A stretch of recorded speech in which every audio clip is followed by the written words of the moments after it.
Imitation is the best form of flattery, and Delta Force Hawk Ops seems to emulate core AAA games we have loved and enjoyed for years, like Call of Duty and Battlefield. It seems that this new game on the horizon has chaos, destruction, and havoc written all around it, but will it live up to this huge anticipation? Delta Force Hawk Ops seems to come in and disrupt these monopoly huge games we know, but will it stand on its own ground, and does it diversify itself enough? Let's find out, and of course this is everything you need to know about Delta Force Hawk Ops. I am Blacklight. From what I've seen, and unfortunately I haven't been able to actually play the game, but I've been watching a ton of content on it. They haven't done the worldwide test as of yet. This has been delayed. Now, from what I know and from what I've seen, this is because I think the developers being from the same company, or the devs being the same from Arena Breakout Infinite, ABI, and then also this game as well. So I wouldn't stress on that. They did say in the message that essentially they want to polish the game. They don't feel like it's ready for everyone to play as of yet. I don't mind that. It happens a lot in gaming, so that is one thing to state right there. Now, this game will be available, Delta Force Hawk Ops, on PC, PlayStation, Xbox, and mobile, with crossplay availability as well, which is cool to know. I don't know if this is all basically said to be happening at release. I would assume it's obviously PC first, and hopefully PlayStation, Xbox at the same time, and then maybe a later release date on mobile. However, the group known as Timmy Group basically had previous work done in the same field. They've done COD Mobile, so that is good to know. They're pretty much not doing this for the first time. This is their bread and butter in a sense. So that is some awesome news. Now, for Delta Force Hawk Ops, you've seen a lot of gameplay most probably, and if you haven't, here's some here while I'm talking about it. It is giving me a massive Battlefield vibe mixed with like Call of Duty gunplay in terms of sort of like the way when kills happen, even just the mechanics and everything with the reloads and ammunition and stuff like that. A lot of people dislike that from what I've read. A lot of the animations, sorry, I didn't mean to say ammunition before, but a lot of the animations are the same. And you know, as I start of the video, imitation is the best form of flattery. I mean, we don't want things to be copied, of course, but we all know Call of Duty and Battlefield have been the long-standing and long-lasting first-person shooter games we all look forward to each and every year. But I think we can agree that these games really never had any competition,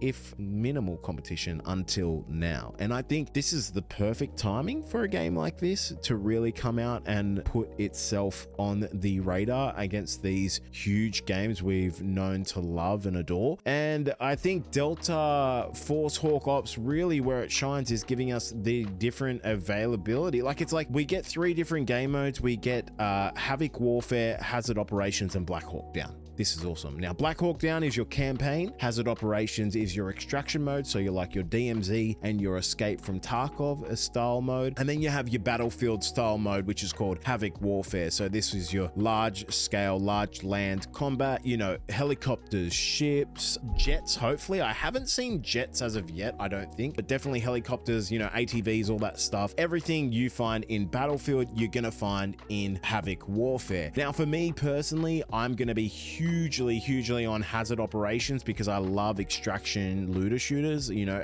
EFT style games. So that's going to be where I'm at, and I will play Havoc Warfare as well. So there's going to be a ton of content coming on that. But essentially, this is what I really like about the game. It's free to play, which is a massive thing, but also then leads into some question marks later on that we will talk about. But essentially, this game has the versatility of giving us a bit of Battlefield, a bit of Call of Duty, and a bit of Escape from Tarkov. And I love that. I absolutely love that. Now, I think where you're gonna have the polarizing factor to this game is in the operators. Now, the operators, as you would know from many games, we have different types of abilities and different things we can do in terms of those abilities, whether it's, you know, running faster, whether it's a recon ability, and there's different classes. So if you actually go onto their website, you'll be able to go onto this page and see the different operators with their abilities. Now we're going to go through each operator. I will timestamp this part, so if you don't really care about the operators and what they do, then you can just sort of skip forward. But operators come in classes or positions, as they call it here, and for now we only have 5 operators. 2 of those are assault, 1 of those is an engineer, the other one of those is a recon, and then you have a support. So actually 4, sorry, apologies. So I think for me, like personally, I love being a support or maybe an engineer, but let's go through it. So the first one we've got is Kai Silver, D-Wolf. I don't know why it's got D-Wolf then the name Kai Silver. Maybe D-Wolf is the faction or something like that. I'm not really sure. And his position is assault. Assault operators have faster aiming movement speed than other classes. They can use 84 in Havoc Warfare mode, which I assume is a vehicle. Tactical gear is motorized exoskeleton, activates the wrist-mounted mechanism to overload the exoskeleton's power, gaining increased movement speed and ROF temporarily. Knocking down enemies recovers HP and stamina while extending the overload duration. Then he has a gadget, triple blaster, a hand triple grenade launcher that is fired by pulling the trigger with the index finger. Its anti-tank grenades can attach to vehicles. Very cool. Gadget is a smoke grenade, which will definitely come in use when it comes to DMZ. Just in general, to be honest, I think smoke grenades are very underrated grenades that aren't used in these type of games a lot. And he has a trait which is tactical slide, enhances agility and allows the use of tactical slides. Then you have Shepard, name Terry Musa. His position is an engineer. Looks very, very cool, even the image itself. Engineers can use welding guns to cut through wide fences, repair vehicles, and construct defenses. They can use AT4 and Stinger in Havoc Warfare mode. It's good that they put this sort of touch there so you can know what you can use in the Havoc Warfare mode, which is like your Battlefield large-scale combat mode. Tactical gear, Sonic Paralysis, launches a Sonic UAV that paralyzes enemy limbs, reducing their ROF and movement speed. Press the button to make the UAV fly forward and paralyze the area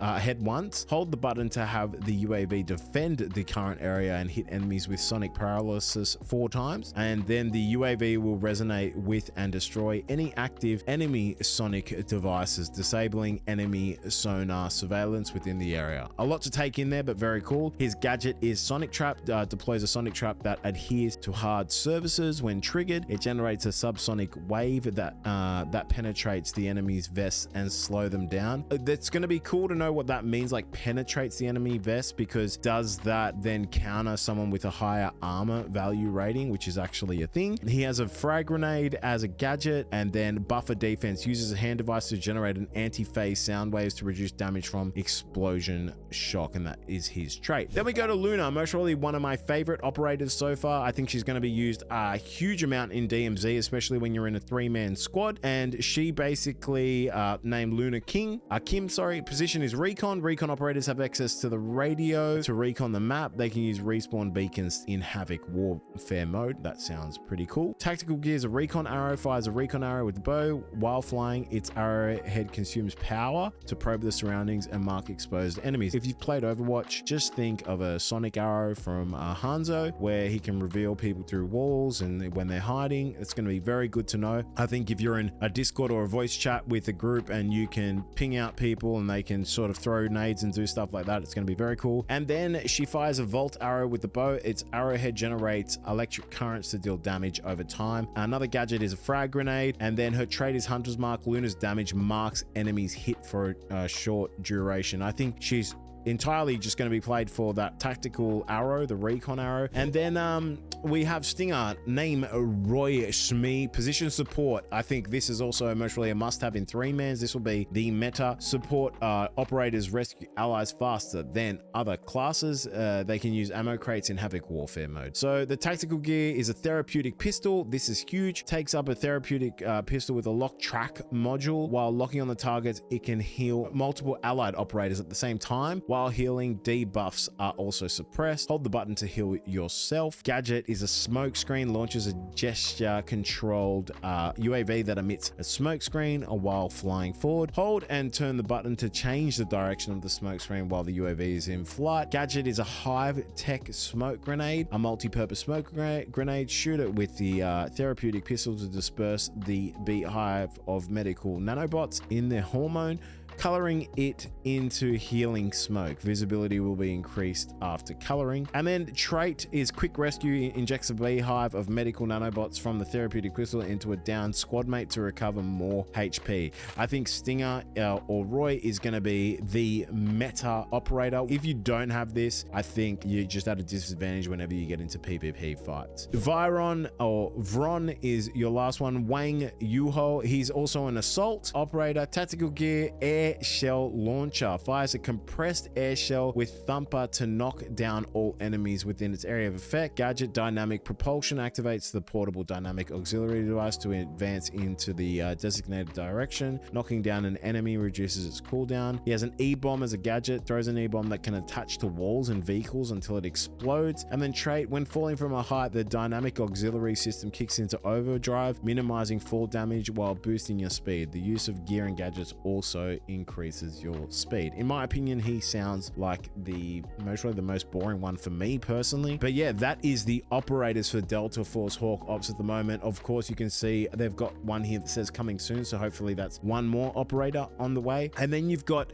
your vehicles and your firearms. Now, you can see here with vehicles, it's helicopters, ATVs, your tanks, your convoys, everything you find in Battlefield is all here. I don't want to go in too much depth, to be honest, but it is very, very cool. I assume that because it's a free-to-play game, that we're going to have the ability to get our own skins and stuff and buy them or just unlock them as well, which will be cool. And then you have firearms. They've come off and just basically named the guns as the actual names: M4A1, PKM, AS Val, which this one to me looks absolutely cool. AS Val for me is my favorite gun to use in a game. Customization will be a huge thing. Now, I did want to talk about quickly, when I did touch on free to play, what that could bring issues wise to the game. Now, there's only two really big things for me. The first one, as you can all imagine, is most probably cheating. Anti-cheat, etc. will obviously be in the game, but how good will it be? How well will it perform against,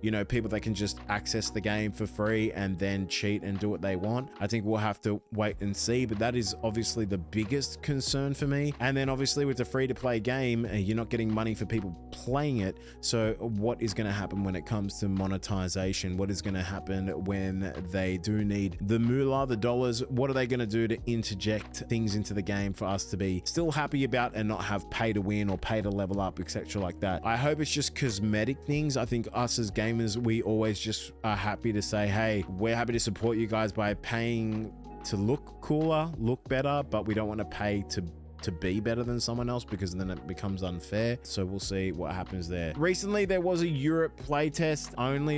You could connect from obviously anywhere you're just playing with ping. There's a bunch of content up from various content creators about that, with some awesome things to see. So that was cool to obviously see the game run. It was very, very smooth, and it actually looked amazing, to be honest with you. The official playtest, the worldwide playtest, got postponed. As I said before, they were just wanting to polish things off, and I think they've got some devs working on a game that's currently releasing in the next 2 to 3 weeks. And yeah, now I really wanted to talk about most probably the biggest concern for people. I think what will make either people play it or not is the abilities factor. For me personally, I don't always just love jumping into a game and the only thing I can do is either throw a grenade or fire a gun. I can understand where people come from. You have to remember that Delta Force, this isn't the first Delta Force ever. It's been around in the 90s, and this is how it was before then, or before now, I should say. So, I mean, it does give me this vibe of like Apex to it, and I love it. I always love abilities, as long as things aren't overtuned. And look, at the start, there are going to be things that are overtuned. There's going to be things that need nerfed. There's going to be an operator that someone is always playing, you're always up against them. Do I think it's going to be game defying? Not at all. I mean, I still think aim is going to be, the better aimer will win the fight, the better positioner will win the fight, and put those two together, you're going to be a very good player. And obviously team communication is something else. Now, when I was watching gameplay, I don't think it's going to be very easy to camp. One thing I did love about the gameplay that I saw was, I mean, comparing with games like Escape from Tarkov, there's bushes everywhere, especially in the extraction mode. For this, there wasn't. It seemed like the maps were designed really well, and at least you can hear footsteps quite easy as well. So camping doesn't seem to be a crazy thing, and there's a plethora of extraction spots. So I don't think we're going to get extract camping too heavily. Gray zone warfare, but it is what it is. Essentially, the game just looked absolutely crazy, which was good, and a lot of people were just saying how smooth it was running. It was really, really good to see. In all honesty, there's nothing much more I can cover besides some last notes on the hazard operations. So if you are very keen on this extraction mode, there are some cool things that I did want to mention here. They have a carry mechanic in the game already, which I think is absolutely amazing. When your ally gets downed and they get finished for the first time, you can still res them from death once. After that, they will not be able to come back into the game. They are done for. So essentially you get like one life unless your whole squad gets wiped. And the carry mechanic is, if they do get completely shot down, you can carry their dead body, then, or not their dead body, but you can carry their body, then revive them. I love this feature. Whether you're dying to someone that's PvE related, whether it's a boss or just PvP, it's so cool. It makes you feel a bit more immersed in the game and it feel a tiny bit more realistic. But yeah, you can be revived. And also one thing about hazard operations, which is again the extraction mode, I love that there's like no real main menu. They have this huge area called the lab, and the lab is essentially your main menu for hazard operations, where you sit, you walk around. I think you can upgrade like a rocket there. You can do everything, upgrade your guns, your inventory. It's just all there for you. It's really, really, really cool, and I can't wait to just be in that. It just feels so much more interactive. You've also got the gunsmith, lots of options. Armor has value ratings, so that's where you get very more detailed, like Escape from Tarkov. With your ammo types, armor ratings, your hit boxes will be different for certain armors. I personally love that stuff, as long as things aren't too overpowered, and then you've got a lot of things that are underpowered. There's little cool features like the game warns you if anything is missing before you're going in, and you only need one magazine, so it's a bit more casual on that side. So if you take 600 bullets with one magazine, it would just reload it into that magazine for you automatically. I do like that. Sometimes I feel like when you're just top magging your gun every time, it can get a bit boring. And yeah, the map, one thing I noticed about it is the map is super detailed. Like everything you want to see will be there, whether it's you know, the objective, the extractions, what actual loot is going to be at a certain POI, how much your loot is worth in your inventory or when you go to pick it up. Really cool. And then you have a health tab as well. The health tab is going to go through like leg breaks, everything like that. I don't know if they're adding more to that. I don't know, like if you do fracture or break a leg, you're going to be limping and stuff like that. And it's got like visible live pings as well, so if your teammates do ping, you're going to see that right in front of you. Obviously Tarkov, we know, hey, someone's over there near the grass. Okay, the whole map is grass. That doesn't help me. But in this, we're going to have pings, so we're going to see the ping and then at least have an idea of the area that person is in. And to be honest, that is Delta Force Hawk Ops in a nutshell. If you do have any comments below, please leave them. If you have any things you want to see from myself around this game, let me know. Any questions? What do you think of the game? How do you think it will go? I'm really, really, really excited for this one, and I can't wait to chuck up some videos for you guys once the worldwide playtest happens. Once again, thank you so much for supporting the channel. Please like, subscribe, and of course, comment for the algorithm. That would be greatly appreciated. I am Blacklight, and I'll see you on the next one.